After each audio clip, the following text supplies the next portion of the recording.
our brain is...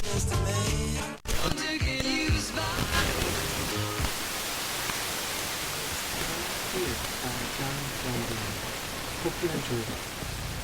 A recurring question that has been showing up on my recording machine is about who I am. I've mentioned a few things about myself already, and will probably explain more in the future, but I guess I can give a brief history of mine. I grew up in southern New Hampshire to a fisherman and gardener, both of whom were nearly past childbearing age when my sister and I, twins, were born. I lived with them until around the age of 15. At that time, something bad happened. I'll get into that at a later point, probably, but the end result was that my parents were dead. My sister left home soon after, and, well, I don't know where she went. I stayed in that town for a little while, living off of what little money I could make, and studying everything I could in the meantime. I always had a deep interest in science and mathematics, and soon found others who shared my interests and were able to teach and mentor me.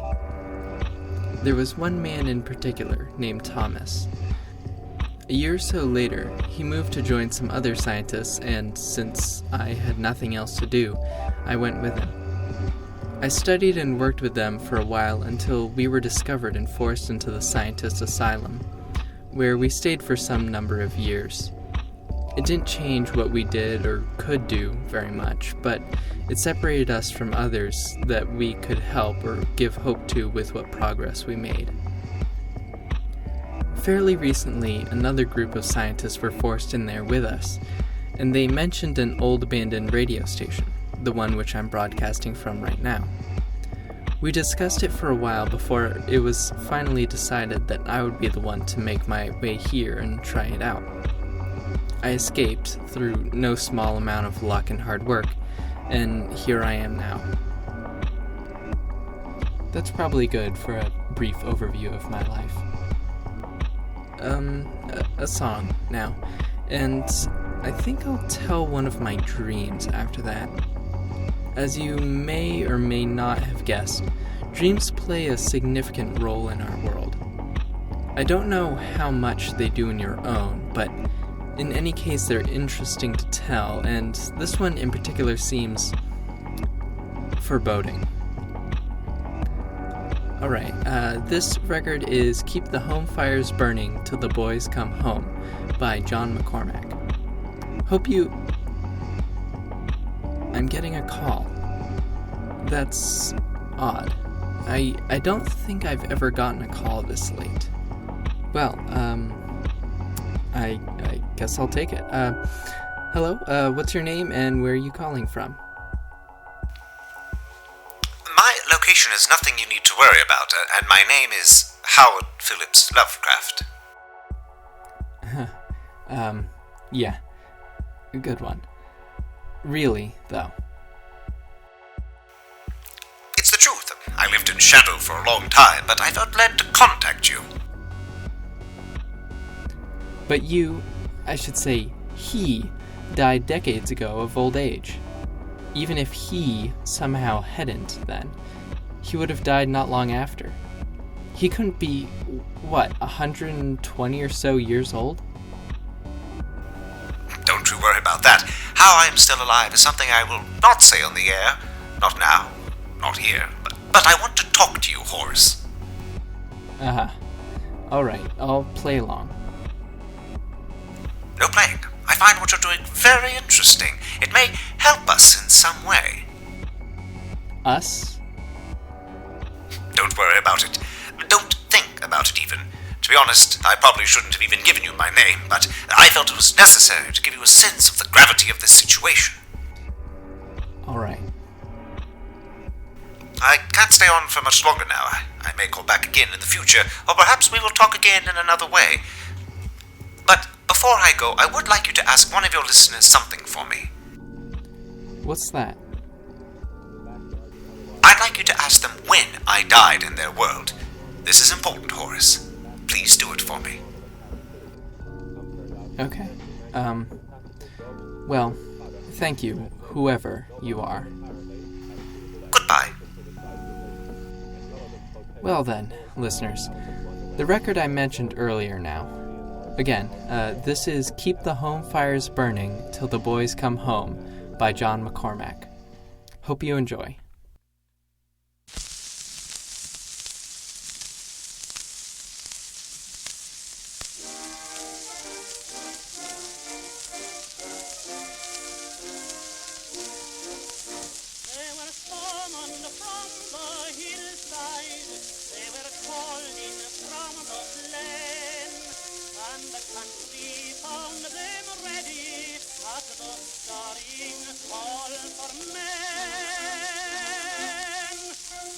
No tears add to their hardship as the soldiers pass along. And although your heart is breaking, make it sing this cheery song. Keep the home fires burning while your hearts are yearning. Though your lads are far away, they dream of home. There's a silver lining through the dark cloudy shining. Turn the dark cloud inside out till the boys come home.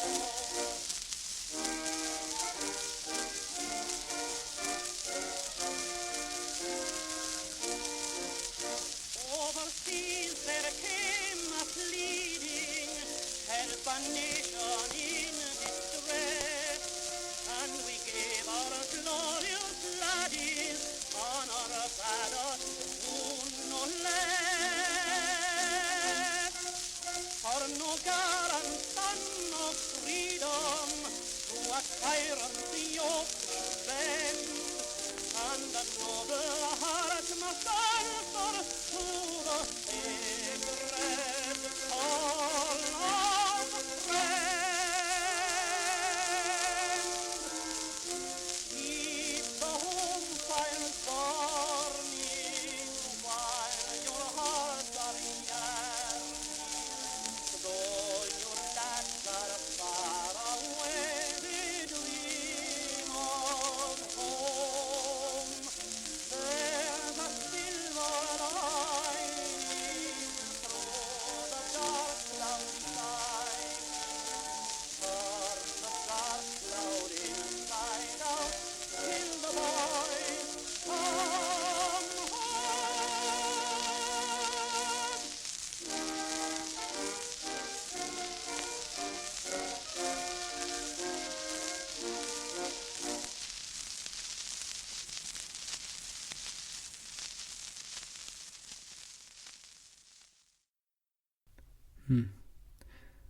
Sorry, I still have no idea what that was about.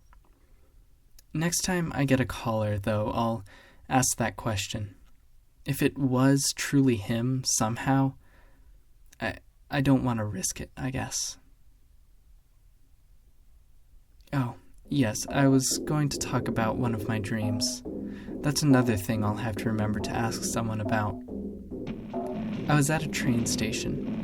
An old train station, though. It's not anywhere I've been before. In fact, I don't know that I've ever been in a train station. But it felt nostalgic, in a way, like I had experienced it before without actually being there. I was sitting on a park bench, waiting there, forever it seemed. I didn't remember having a goal, even. I was just sitting there without reason, or so it was at the time. But after a while, the train was there.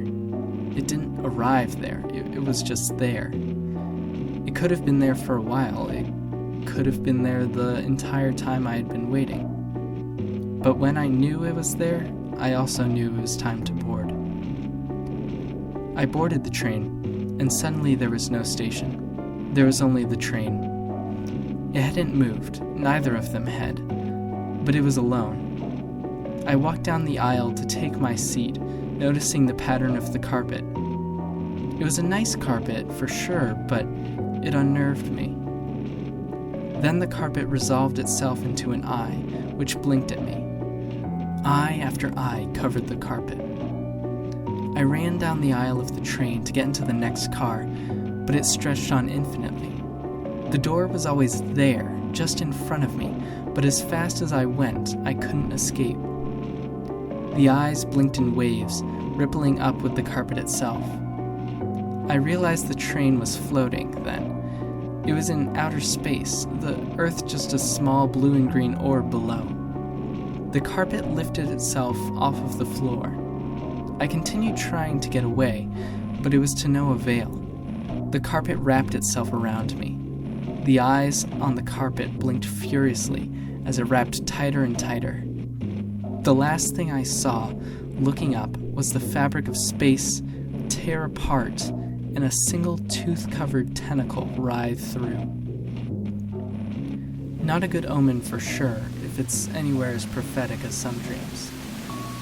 I've thought about what various parts of it can mean. The eyes, of course, wouldn't hide me at all.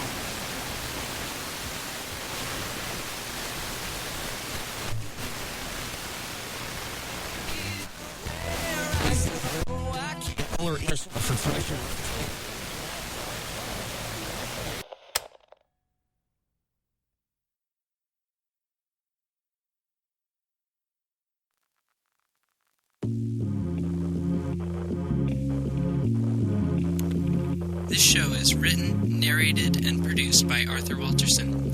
You can read other stuff he writes at arthurwalterson.wordpress.com. You can also check out the website for this show at 108point3.wordpress.com for updates and information. Follow us on YouTube and the show's website to get the newest episodes. Background music for the show is created by Eddie Palmer of The Fucked Up Beat and Studio Noir. Check out his music at thefuckedupbeat.bandcamp.com.